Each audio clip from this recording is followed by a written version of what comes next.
아기 나무 세 그루가 살고 있었습니다. 세 나무들은 서로의 꿈을 이야기하고 있었습니다. 첫 번째 나무가 하늘에 반짝거리는 별을 보니까 보석함이 생각이 나네. 나는 세상에서 가장 멋진 보석함이 될 거야 라고 이야기했습니다.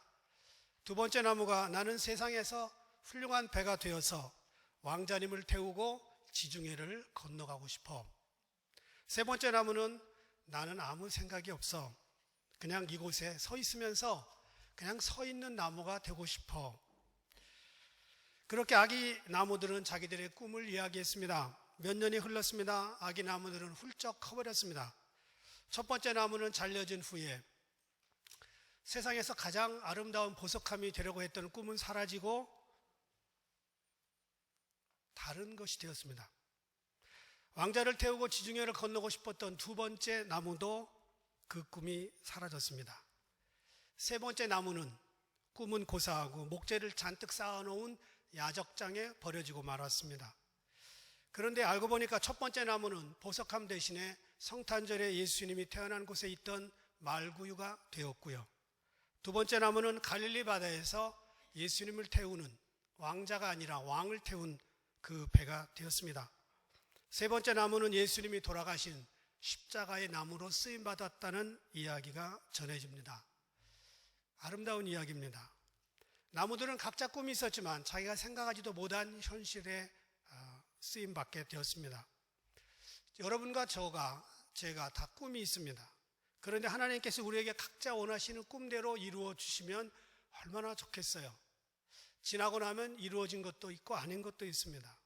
내 꿈이 깨어지고 하나님의 계획이 이루어진다면 여러분은 어떻게 하시겠습니까? 벌써 2019년도 11월, 12월 2장 남았습니다. 달력이 얇아졌습니다.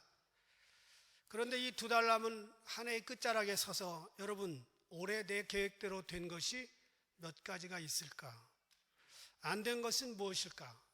무엇보다 중요한 것은 하나님의 계획이 여러분의 계획보다 선행되어야 된다는 것입니다.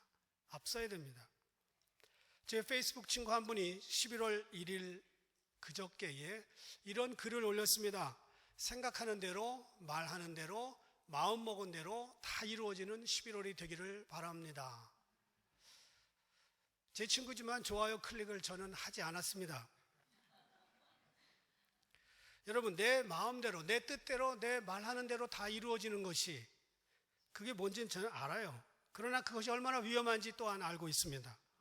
내가 생각하고 말하고 또 내가 행동하는 대로 다 이루어진다면 얼마나 위험한 세상이 될까?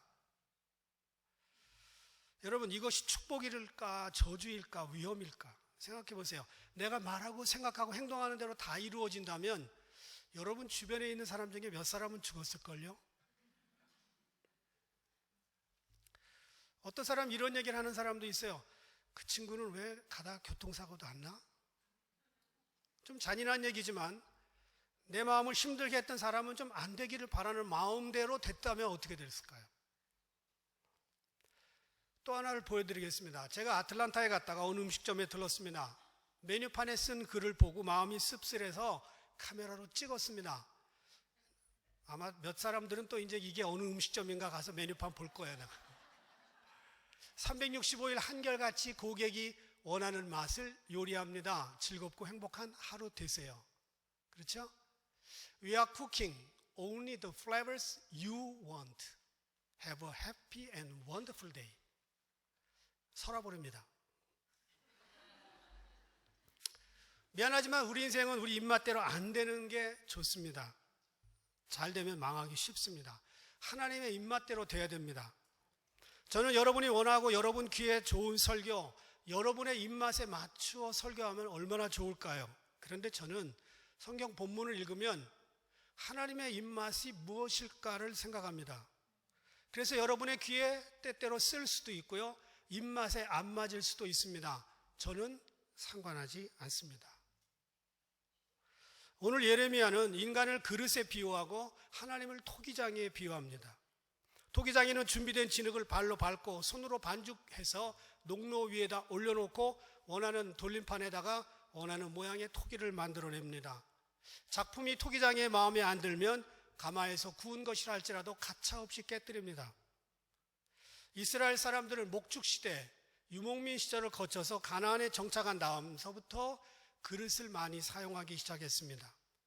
토기는 깨지기 쉬운 특징이 있어서 인간의 미약함이나 무가치를 표현할 때 상징적으로 많이 쓰임받았습니다. 토기와 같이 인간이 깨지기 쉬운 연약함을 갖고 있다고 하는 영적 자각을 우리가 알 때 하나님의 무한하신 능력을 동시에 깨달을 수 있습니다. 오늘 6절에 보니까 너희가 내 손에 있느니라 설교 제목입니다. 한명회를 기억하시죠? 조선의 권력을 손에 쥐고 내 손 안에 있소이다. 우리 인생 누구든지 자기 뜻이 아니라 하나님 손에 있다는 것을 깨달아야 됩니다.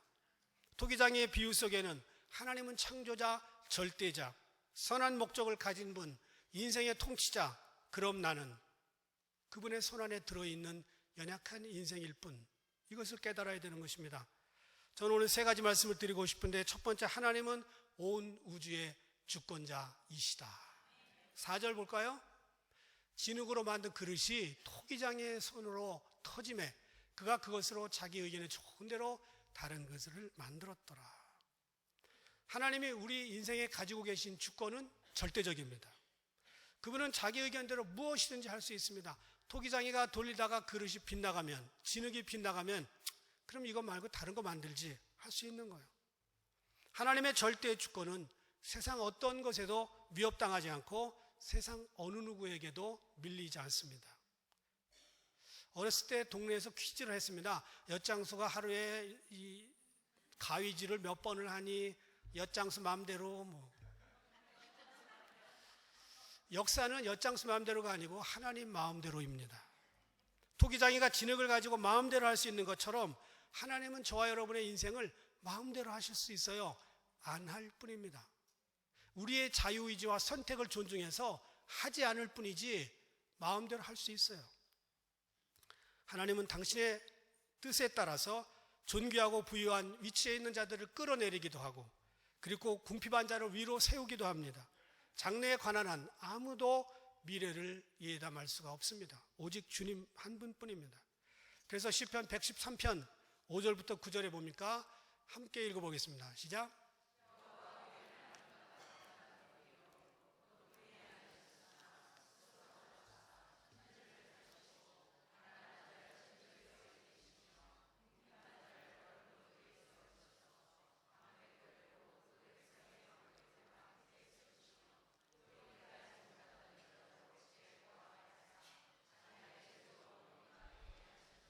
네, 여기에 보면 낮은 사람을 높이 들었다. 다윗이 그런 사람이었어요. 잉태하지 못하던 여자 한나가 사무엘을 낳았고 그 이후에 또 자녀들을 낳았습니다. 이 말씀 그대로 이루어졌습니다. 이사야 45장 9절은 또 이렇게 말합니다. 질그릇 조각 중 한 조각 같은 자가 자기를 지으신 자로 더불어 다툴진대 화 있을진저 진흙이 토기장이를 대하여 너는 무엇을 만드느냐 할 수 있겠느냐? 없다는 거예요. 제가 이렇게 키가 작게 태어난 거를 하나님한테 한 번도 항변한 적이 없어요. 어떡하겠어요? 저보다 잘생긴 얼굴 조각남, 조각한 것 같이 생긴 남자를 조각남이라고 그럽니다. 또 요즘은 인터넷에서 만찢남이라고도 그래요. 만화 속을 찢고 나온 남자. 잘생겼죠? 저는 그 얼굴에 비하면 아무것도 아니지만 그렇다고 하나님한테 한 번도 이거 가지고 따진 적이 없다는 거예요. 이사야 64장 8절 보니까 여호와여 주는 우리 아버지시니이다. 우리는 진흙이요 주는 토기장이시니 우리는 다 주의 손으로 지으신 것이라. 여러분 잘생긴 분 주님이 지으셨습니다. 하나도 여러분 얼굴에 여러분이 스스로 한 게 없어요. 못생긴 분 하나님 탓하세요. 괜찮아요. 로마서 9장 20절 21절 이 사람아 내가 네 귀에 감히 하나님을 반문하느냐? 지음을 받은 물건이 지은 자에게서 어찌 나를 이같이 만들었느냐 말하겠느냐? 토기장이가 진흙 한 덩어리로 하나는 귀 있을 그릇 하나는 천 있을 그릇은 만들 권한이 없겠느냐? 있다. 예레미야가 이 말씀을 받았을 때 이스라엘은 여호야김 왕이 다스렸습니다. 나라의 운명이 곧 무너질 판이었는데 회개하지 않았습니다. 하나님은 예레미야를 보냈습니다. 네가 나라를 위해 걱정하고 기도하지만 이 나라는 여호야김이 다스리는 나라가 아니라 내가 주권자이시다는 거예요. 여러분, 하나님은 세상 모든 것의 주인이시고 주관자입니다. 저는 남의 아들, 딸들에게 너 공부해, 좋은 대학 가야지 한 적이 없어요. 한 적이 없어요. 저는 옆에 장로교회나 옆에 침례교회나 순복음교회 성도들 가끔 만나는데 요즘 성경 얼마나 읽냐 물어본 적이 없어요. 내 교회 성도 챙기기도 바빠요. 내 영역이 아닙니다. 그런데 하나님은 모든 사람들의 주권자이시기 때문에, 모든 나라의 왕이시기 때문에 하나님은 이 땅의 주권자이십니다. 어떤 것도 하나님의 통치 영역에서 벗어난 것이 없고 어떤 한 개인도 하나님의 다스림에서 자유할 수가 없습니다. 오늘까지 주의 은혜로 우리가 살아온 것입니다. 물론 여러분 인생 살려고 최선을 노력을 했고 기울였지만 하나님의 주권이 아니었으면 우리는 벌써 쓰러졌어도 몇 번 쓰러졌다는 거예요. 내 가정과 자녀와 직장 하나님의 것이지 근본적으로 내 것이 아닙니다. 그분만이 참 주인이시라고 하는 것, 오늘 말씀에 들어있는 의미입니다. 두 번째, 하나님은 회개를 통해서 계획을 바꾸신다. 8절 보니까 만일 내가 말한 그 민족이 그의 악에서 돌이키면 내가 그에게 내리기로 생각했던 재앙에 대하여 뜻을 돌이키겠다. 여러분, 이 말이에요. 그 민족이 돌이키면 내가 돌이키겠다. 한국말로는 지금 돌이키면 돌이키겠다. 이게 똑같은 리터닝으로 생각하는데 아니에요. 히브리어 원어에는 민족이 돌이키는 것은 슈브, 하나님이 돌이키는 것은 나함 이렇게 써 있습니다. 그래서 슈브는 인간이 돌이키는 회개를 말하고 나함은 하나님이 돌이키는 긍휼을 각각 의미합니다. 결국 하나님은 모든 인생의 주권자시고 모든 나라의 왕이시고 모든 걸 자기 뜻대로 할 수 있지만 회개할 경우에만 돌이킵니다. 우리가 슈브, 돌이키면 하나님은 나함 하십니다. 그래서 슈브가 없으면 나함도 없다는 거예요.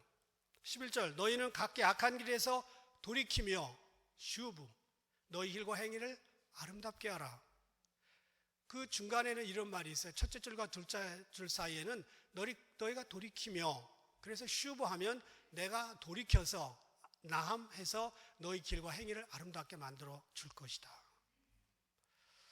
여러분, 하나님은 절대 주권자시기 때문에 다른 어떤 것도 그분의 계획을 돌이킬 수가 없습니다. 그러나 우리가 회개하고 눈물을 흘리면 하나님의 긍휼이 많으셔서 당신의 뜻을 돌이킵니다. 살 길은 회개밖에 없고 회개만이 하나님의 계획을 바꿉니다. 세상의 권력자들, 물질을 가진 사람들 어떤 것도 하나님의 계획을 바꿀 수 없습니다. 회개 하나뿐입니다. 하나님의 자녀인 우리가 눈물로 회개할 때 하나님은 중심이 뜨거워지시고 얼굴빛을 우리에게 다시 향하시고 그분의 계획을 수정하십니다.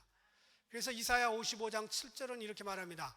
악인은 그 길을, 불의한 자는 그 생각을 버리고 여호와께로 돌아오라. 그리하면 그가 긍휼히 여기시리라. 이 나함입니다. 우리 하나님께로 나오라. 그가 널리 용서하시리라. 하나님의 계획이 망하게 하는 계획이었다가도 회개하고 돌이키면 마음이 약하신 분입니다. 그래서 하나님은 돌이킵니다. 1950년도에 한국에 전쟁이 났을 때 부산만 남았었습니다. 부산, 그 조그만 거 하나만 남았어요. 그런데 초량교회에서 목회자 250명과 성도들 수백 명이 모여 회개운동을 시작합니다. 일주일을 계획했습니다. 일주일 동안 회개하자. 그리고 무엇보다 일제 때 신사 참배한 것을 회개했고 기독교인들이 깨어있지 못한 것을 회개했습니다. 집회가 뜨거워지자 2주간 집회를 연장했습니다. 그리고 집회가 다 끝나고 3일이 지나자 인천 상륙작전이 성공했고 한국은 전세가 기울기 시작했습니다. 언제든지 회개하면 하나님은 뜻을 돌이키시고 나라들을 새롭게 하십니다. 미국이나 유럽의 선진국들 회개하지 아니하면 후퇴하는 나라가 될 겁니다. 그렇게 되어가고 있습니다. 그런데 눈물을 흘려 회개하면 아프리카나 남미에 있는 가난한 국가라 할지라도 새롭게 될 수 있습니다. 회개는 나라를 바꿉니다. 한 국가의 흥망성쇠가 그 회개라고 하는 열쇠에 달려 있습니다. 하나님이 뽑은 이스라엘 사람들이라 할지라도 우상 숭배하고 하나님 앞에 망령되게 살고 그러니까 기근과 전쟁과 그리고 사망이 끊이지 않았습니다. 그러나 회개할 때 돌이키셨고 살려주셨고 다시 기회를 주셨습니다. 세 번째 우리가 기억할 것은 우리를 향한 하나님의 뜻은 유익하게 하는 복이다 이 말이에요. 10절 내가 그에게 유익하게 하리라고 한 복에 대하여 뜻을 돌이키리라. 유익하게 하는 복을 안 주려고 했다가도 회개하면 뜻을 돌이켜서 다시 주겠다는 거예요. 애초부터 하나님이 우리에게 가지고 계신 계획은 유익한 것입니다. 베네핏이에요. 그분은 우리에게 해가 되는 일을 계획하신 적이 없습니다. 로마서 8장 28절도 말합니다. 우리가 알거니와 하나님을 사랑하는 자, 그 뜻대로 부르심을 입은 자들에게는 모든 것이 합력하여 선을 이루느니라. 우리가 조금 기울어지는 것 같고 낙심하는 것 같지만 절대 그렇지 않습니다. 우리는 오뚜기처럼 일어나서 반드시 선한 목적을 이루게 될 것입니다. 복음성가에도 좋은 찬양이 있어요. 하나님 한 번도 나를 실망시킨 적 없으시고 언제나 공평과 은혜로 나를 지키셨네. 오 신실하신 주, 오 신실하신 주. 메릴랜드 있을 때 메릴랜드 음대를 졸업한 소프라노가 우리 교회 하나 있었어요. 처녀가 해나라고. 해나야 너 이거 좀 찬양해라. 그랬더니 미국에서 자란 애라 단어 감각이 없어요. 그래서 이걸 찬양하면서 오 실신하신 주, 오 실신하신 주. 그래서 교인들이 지금 저 찬양을 듣다가 실신할 뻔했습니다. 그런데 거기 이렇게 약속되어 있어요. 내 너를 떠나지도 않으리라, 내 너를 버리지도 않으리라. 2절 볼까요?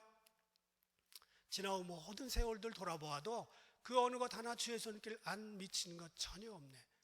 오 신실하신 주. 그렇습니다.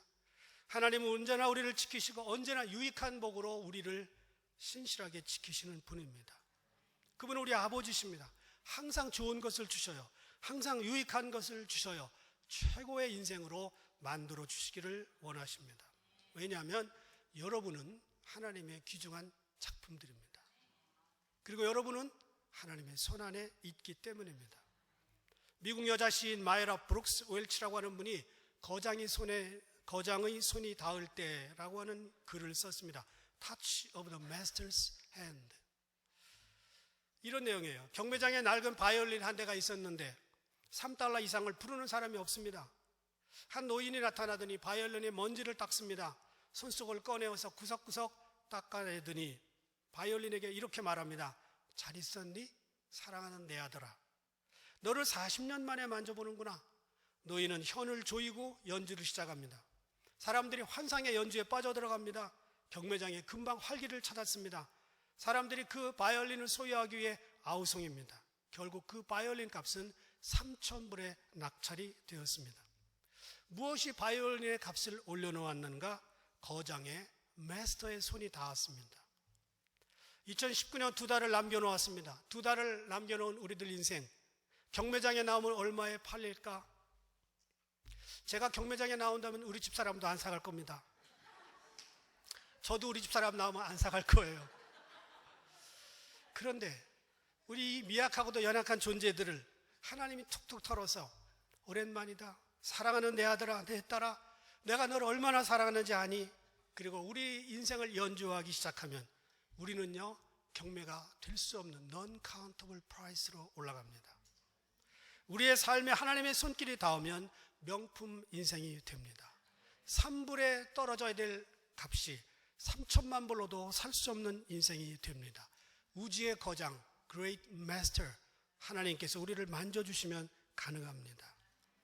오늘도 여러분, 지나간 10달 동안 실패하고 낙심하고 쓰러지고 괜찮아요. 살아있잖아요. 아직도 파서빌리티가 있잖아요. 쓸모없는 인생이라고 여러분 돌이키지 마세요. 걱정하지 마세요. 거장의 손이 닿으면 여러분은 어떤 사람이라 할지라도 달라질 수가 있습니다. 그것은 여러분에게 달린 게 아니라 그것을 만지는 하나님에게 달려있기 때문입니다. 그렇게 되면 별 볼 일 없던 토기, 막자기 같은 인생이라 할지라도 이조백자도 될 수 있고 고려청자도 될 수 있습니다. 왜냐하면 우리가 하나님의 손안에 달려있고 그리고 그분은 우리의 마스터, 거장이기 때문입니다. 하나님의 손안에 있는 인생, 남은 2달 은혜로 살고 남은 인생 기쁨으로 살 수 있기를 주님의 이름으로 부탁을 드립니다.